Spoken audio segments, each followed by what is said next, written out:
Hello मेरे प्यारे बच्चों, आपका जोरदार स्वागत करता हूं अड्डा 24/7 के क्लास 9 एंड 10 यूट्यूब चैनल पे। जी हां बच्चों, शाम के 7 बज चुके हैं और मैं राघवेंद्र सिंह आपके लिए विज्ञान का सेशन लेकर हाजिर हो चुका हूं। बच्चों धड़ाधड़ जरा लाइव सेशन से जुड़ जाइए और कमेंट करना ना भूलें और शेयर करना ना भूलें, है ना बच्चों। आपके कमेंट का बेसब्री से इंतजार है। तो बच्चों लाइव सेशन से जुड़ चुके हो तो सभी बच्चों को मेरी तरफ से गुड इवनिंग। और बच्चों आपको मेरी आवाज सुनाई दे रही है? जरूर सुनाई दे रही होगी बच्चों, जल्दी से कमेंट कीजिए। ये देखिए मैं बच्चों का कमेंट देख पा रहा हूं।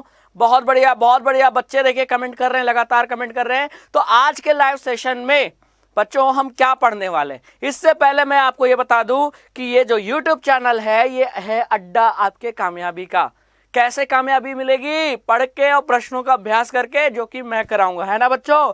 क्लास 10 के हर सब्जेक्ट की तैयारी आप यहां कर सकते हो। इसीलिए तो हमने बहुत समय पहले आपके लिए आरंभ बैच शुरू किया था और अब तो क्लास 9 के लिए हमने आगाज बैच भी शुरू कर दिया है ना बच्चों। तो ये दोनों बैच बहुत ही महत्वपूर्ण है। क्लास 9 के बच्चों के लिए आगाज और क्लास 10 के बच्चों के लिए आरंभ बैच, जिसमें आप देख रहे हो हम सभी फैकल्टी जो हमारी टीम है वो आपको पढ़ाती है, प्रश्नों का अभ्यास कराती है, मेंटी कराती है, ताकि आपके विषय की जो तैयारी है, चाहे वो मैथ्स हो, इंग्लिश हो, साइंस हो, सोशल स्टडीज हो, हिंदी हो, सभी विषय अच्छे से तैयार हो जाए, है ना बच्चों। तो आज के लाइव सेशन में हम क्या पढ़ने वाले हैं, चलिए इस पे एक नजर डालते हैं।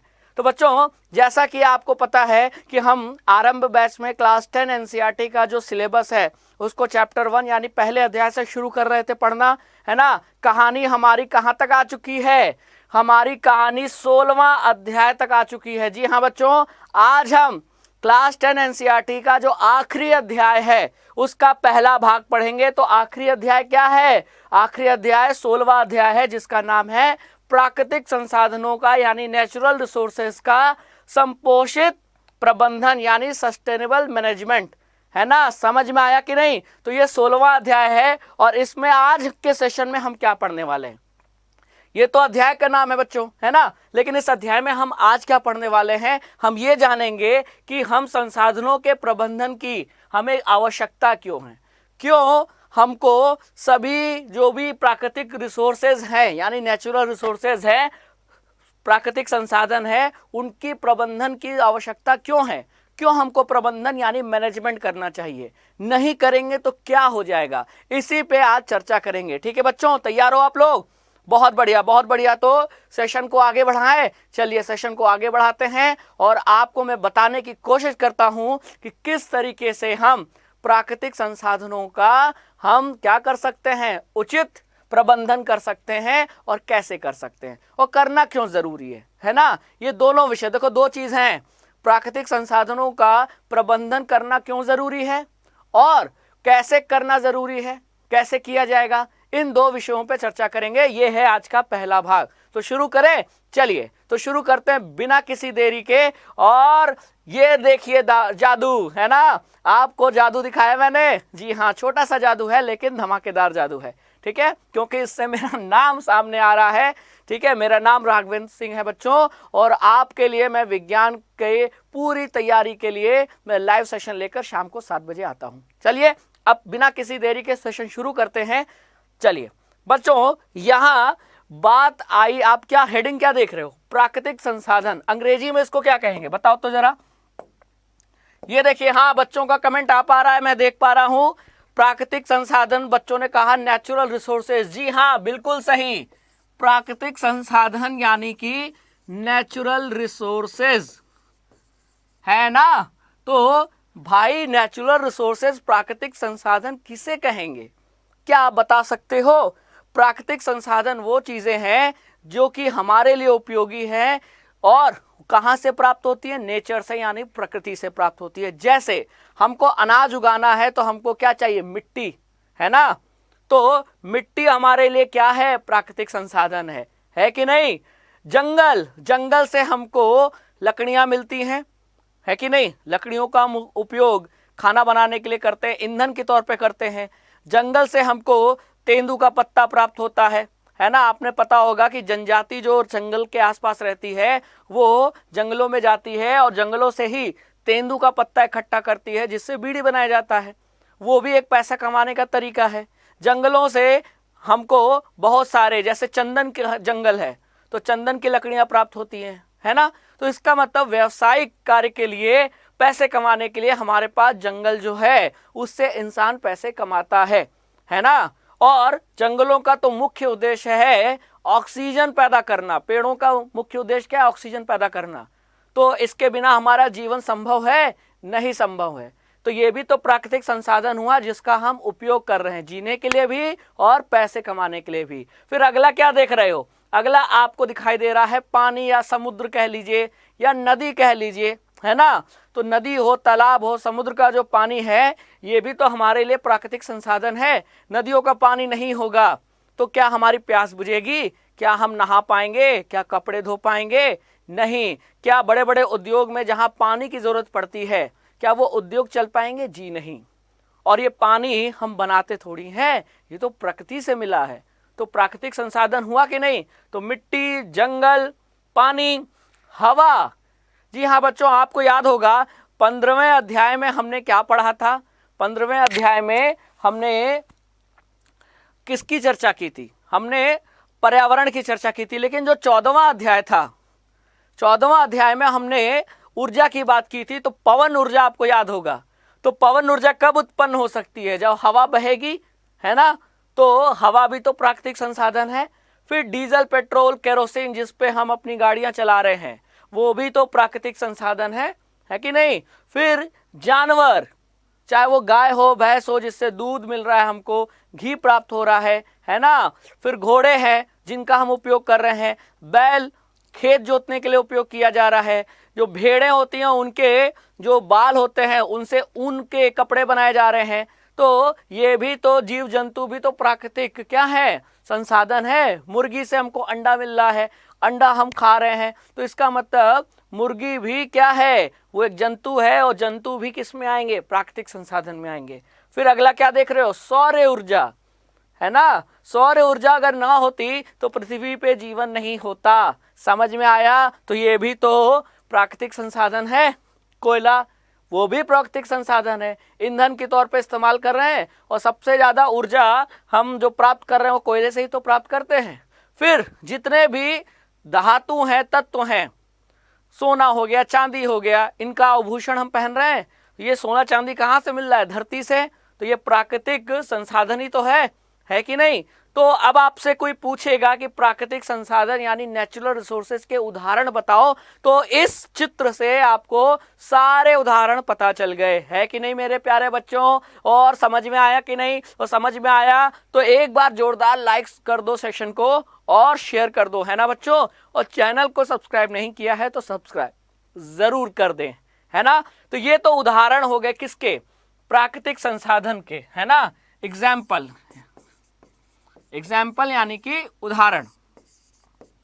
अब आपसे कोई भी पूछे कि भैया बताओ प्राकृतिक संसाधन के 5 उदाहरण बता दो, तो आप बता सकते हो। समझ में आया?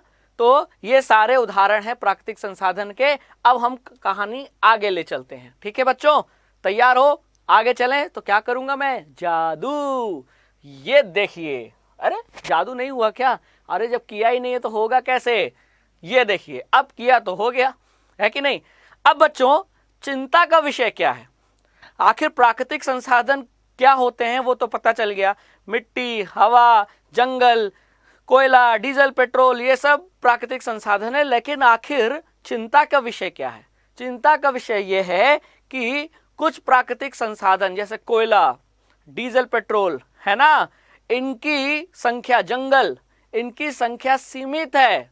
मतलब ये असीमित मात्रा में नहीं है, सीमित मात्रा में है। सीमित यानी लिमिटेड अमाउंट में है। जी हाँ, तो प्राकृतिक संसाधन सीमित है। नेचुरल रिसोर्सेज आर लिमिटेड, है कि नहीं। पृथ्वी पे जितना कोयला है उससे ज्यादा आप उपयोग कर सकते हो? जी नहीं। और धीरे धीरे हम सारा पृथ्वी का कोयला उपयोग करते जा रहे हैं। एक समय ऐसा आएगा कि ये कोयला क्या हो जाएगा? खत्म हो जाएगा। तब क्या करोगे? तब ऊर्जा कहां से मिलेगी? यही चिंता का विषय है।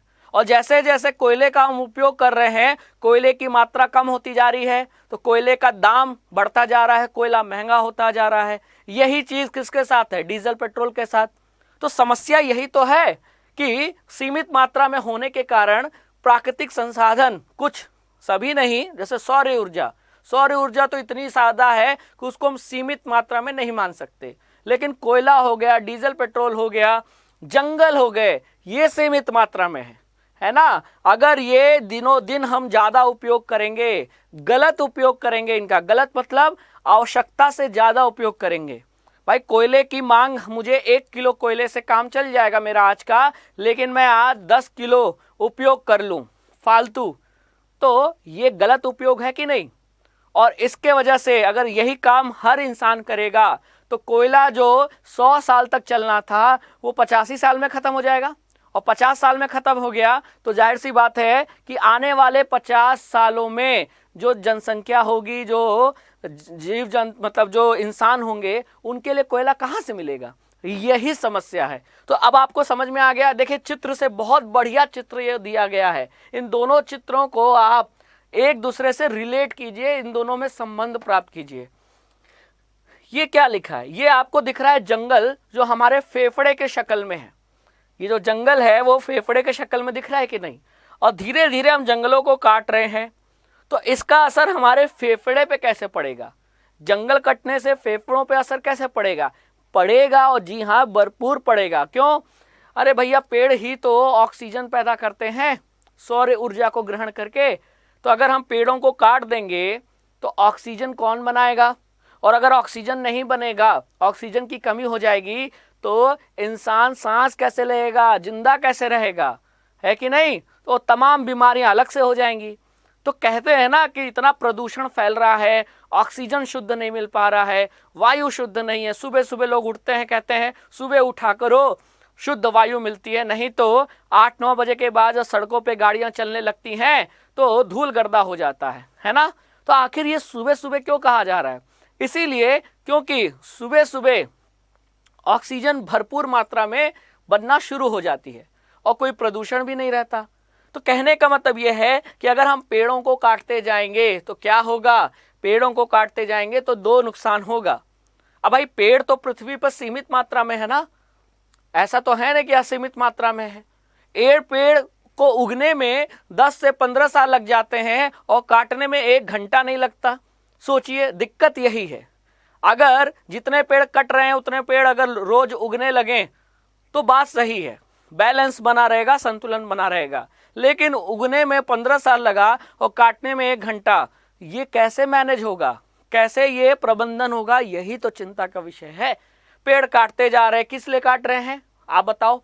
तो पेड़ों को हम इसलिए काट रहे हैं ताकि हम घर बना सके। जनसंख्या तो बढ़ रही है ना, और बढ़ती हुई जनसंख्या के कारण ही ये समस्या हो रही है ना। तो जितने भी प्राकृतिक संसाधनों का हम गलत उपयोग कर रहे हैं वो बढ़ती हुई जनसंख्या के कारण ही है ना। तो ये चित्र आपको कुछ ना कुछ बता रहा है। ठीक है, आगे चले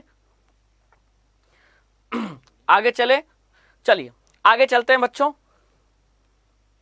अब देखिए, तो मैंने जैसा बोला कि प्राकृतिक संसाधनों का ये जो समस्या है कि वो खत्म होते जा रहे हैं, तो वो तेजी से खत्म क्यों हो रहे हैं? क्योंकि हमारी जनसंख्या तेजी से बढ़ रही है और हमारी जनसंख्या सभी को प्राकृतिक संसाधनों का उपयोग करना है। तो हमारी जनसंख्या अगर तेजी से बढ़ेगी, आपको पता ही है कि भारत की जनसंख्या लगभग 135 करोड़ हो गई है ना। तो जनसंख्या के मामले में भारत दूसरा देश है। तो कहने का मतलब यह है, और क्षेत्रफल के हिसाब से 7वां देश है। तो इसका मतलब कम जमीन पे ज्यादा लोग हैं भारत में। तो फिर भाई प्राकृतिक संसाधनों का गलत उपयोग नहीं होगा। तो अब आपसे कोई पूछे कि प्राकृतिक संसाधन क्यों गलत उपयोग हो रहे हैं? क्योंकि जनसंख्या बहुत तेजी से बढ़ रही है। केवल भारत की ही नहीं, विश्व में कई देशों की जनसंख्या लगातार बहुत तेजी से बढ़ रही है। कुछ की धीमे रफ्तार से बढ़ रही है, कुछ की बहुत तेजी से बढ़ रही है।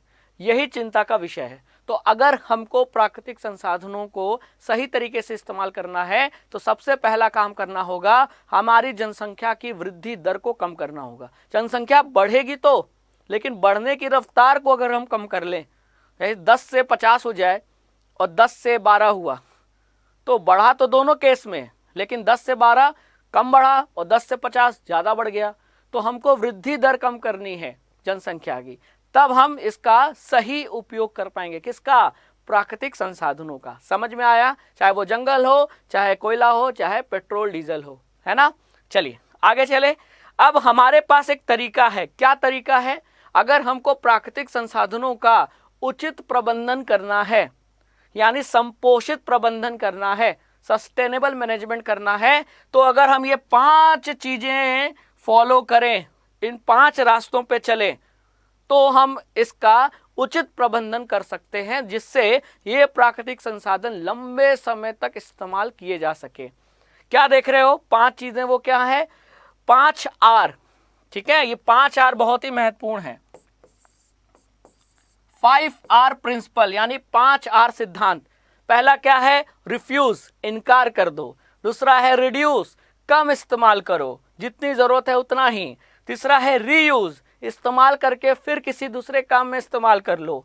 रीपर्पस, फिर मतलब बार बार इस्तेमाल करो।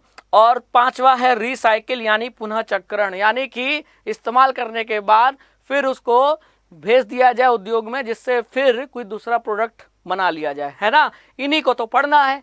अगर ये नियम हम फॉलो करें तो हम बिल्कुल प्राकृतिक संसाधनों का उचित प्रबंधन कर पाएंगे, जिससे वो लंबे समय तक चले। तो आइए एक एक करके जानते हैं। सबसे पहले क्या पढ़ेंगे बताओ? सबसे पहले पढ़ेंगे रिफ्यूज, इनकार।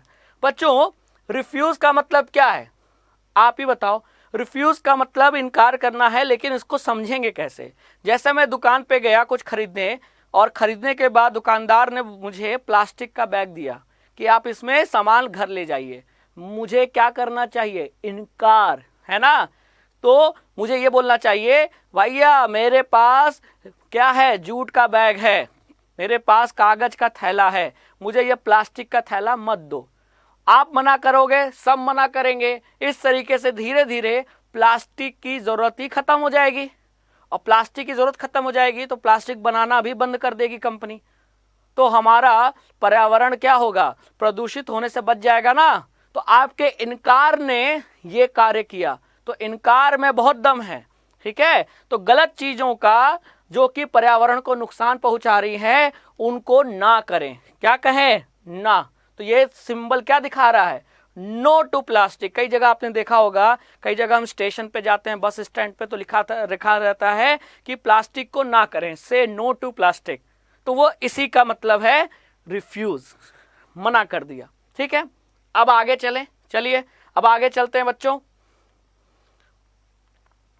दूसरा क्या दिख रहा है? दूसरा आपको दिख रहा है रिड्यूस, है ना। रिड्यूस यानी कम उपयोग।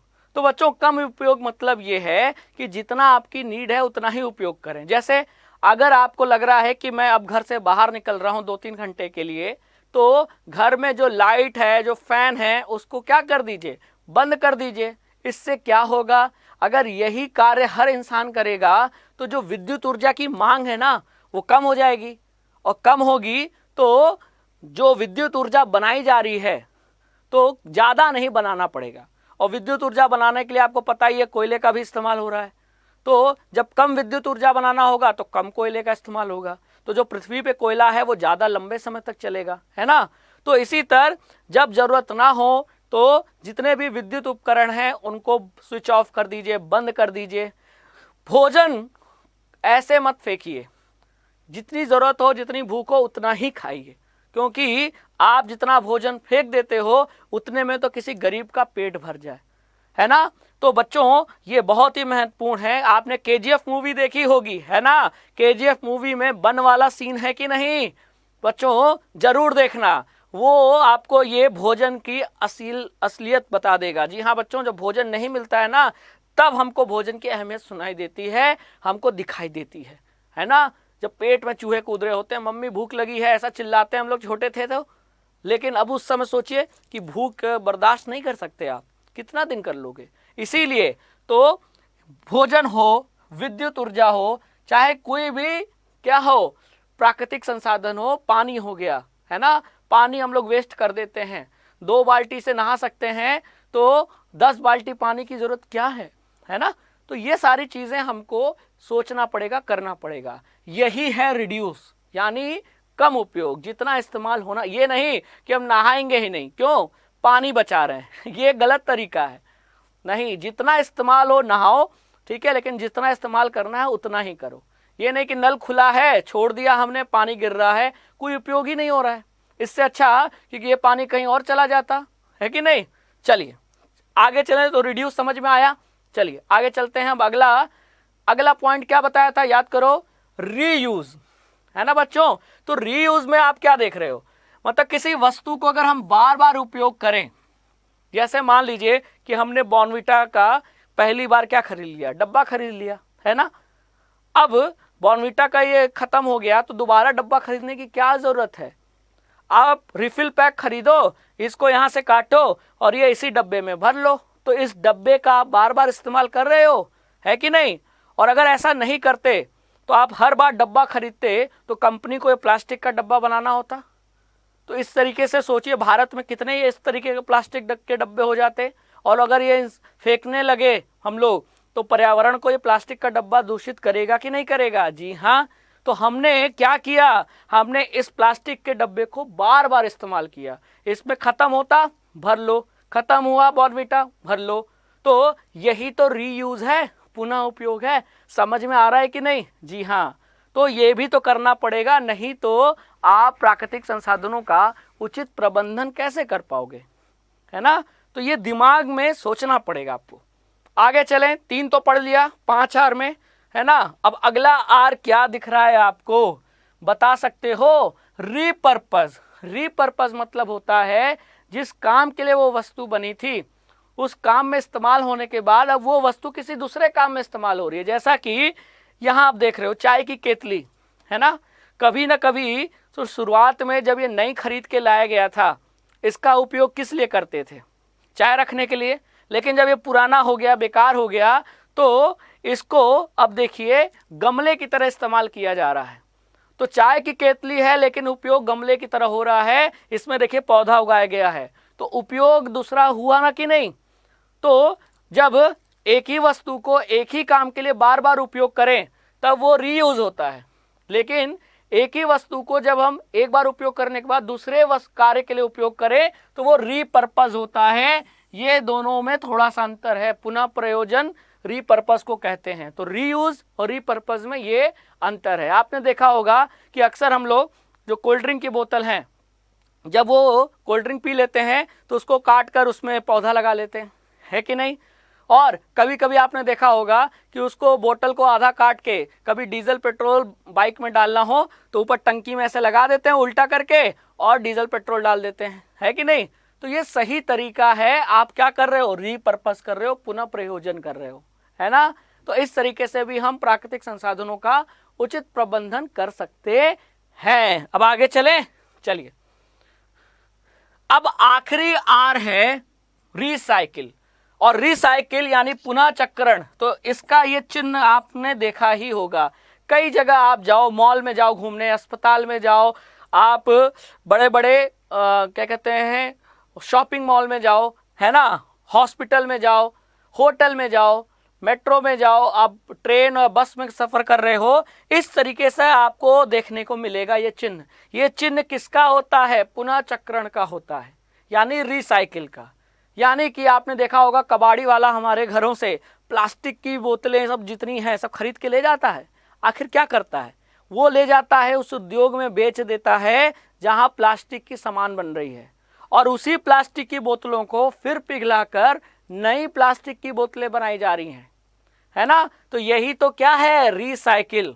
इससे क्या होगा, इससे ये होगा कि जो हमारे पास प्राकृतिक संसाधन थे उन्हीं का हमने फिर से क्या किया, उसको ले गए, उसको हमने फिर से सुधारा और फिर उसी तरीके का नया प्रोडक्ट बना लिया। तो बोतल को हमने पिघलाकर फिर नया बोतल बनाया, यही तो रिसाइकिल है। तो आपने देखा होगा कबाड़ी वाले एक जगह पूरा कबाड़ इकट्ठा करते हैं, फिर वो कबाड़ बेच देते हैं, कंपनियां उसको खरीद लेती हैं और उसमें से काम की चीज़ें जो हैं उसको दोबारा, जैसे प्लास्टिक है, प्लास्टिक को पिघलाकर दोबारा प्लास्टिक का बोतल बना लिया नया।